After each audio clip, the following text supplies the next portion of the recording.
Hi, welcome to 30 Ever After. My name is Iona and I am a dating and relationship coach for young single women. So, do men find you intimidating?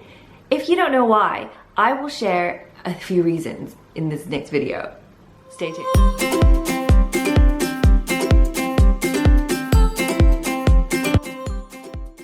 Okay, so I coach a lot of young single women who tell me that men find them intimidating. They're smart, they're beautiful, they're confident, they're really good at their jobs, successful in their careers, and yet this is one area of their life they can't really get right and they don't know why. So I'm going to share 3 things to consider and 3 things you can action today. Check out of work mode. It's 2018, chances are if you're successful, there's been a time where you've had to manage, you've had to run your business, you've had to lead, you have to direct people. What this is, these actions are very masculine and you can't run your relationship the way you run your business. So sometimes when you're so engrossed in work, it's really hard to check out a work mode. So I want you to pay attention to what you're like when you're at work versus what you're like in a relationship. Like I said, in a relationship, it's you can't be the only manager.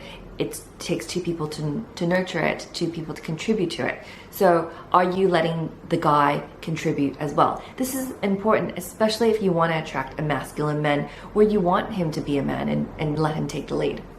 This is a perfect example of your work life feeding into your personal love life. I had a client and she was in HR. So in HR, she had a tendency to solve people's problems, not only to just listen to them, but actually find a solution. And she found that in her relationship, she would attract guys who had these problems and she felt compelled to solve their problems for them, which it wasn't really her job. It isn't really the role she should be playing in her relationship. So once we kind of saw that her work mode was filtering in her relationship, she learned to separate the 2.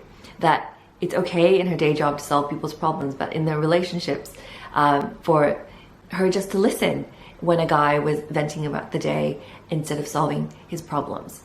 Number 2, let people do things for you. It's 2018, like I said, I know that you can do things on your own. You're capable of taking care of yourself, but sometimes it's just so nice for someone to do it for you. And this is especially important for a guy or anybody who wants to feel like they're offering value in a relationship. When you're doing everything for yourself, a guy will feel like they have no place in your life, that they don't really contribute to anything. So next time your car breaks down, or you want a meal cooked for you, or you're having an issue at work, ask for help, ask for his opinion. It's not that you can't do it yourself, it's just nice to have someone help you out once in a while. And this applies to friendships as well. It's a 2-way street. You have to let people do things for you. It's their way of showing you that that they care and that they're offering value in a friendship. Number 3 is to embrace your vulnerability. Now, if you want to connect to someone really fast, and this is in your love life or in your personal life, all you have to do is drop your guard and be a little vulnerable. It's easier said than done, I know, but we present on Instagram, on social media, in real life, we present to people the show reel, the highlights of our lives, but we never tell them the shitty behind the scenes, all the work, all the arguments that happen in the background that they don't see. So I think the minute that you can admit that you're a real person, that you have flaws, you have insecurities like anyone else, the faster you can connect with someone, and all of a sudden you don't seem so perfect anymore, and that's okay. You're showing someone that you're just like them, and it's a lot easier for people to relate when they know that you have flaws just like them. So I hope that these tips help. If people find you intimidating, sometimes the best thing you can do is just smile, especially if you're in a room and men find you really intimidating to approach. All you have to do is smile, watch your body language. So don't cross your legs, don't cross your arms, don't have a handbag in front of you that will physically block you from someone else. Just little things like that, little tweaks can make you a lot more approachable in person.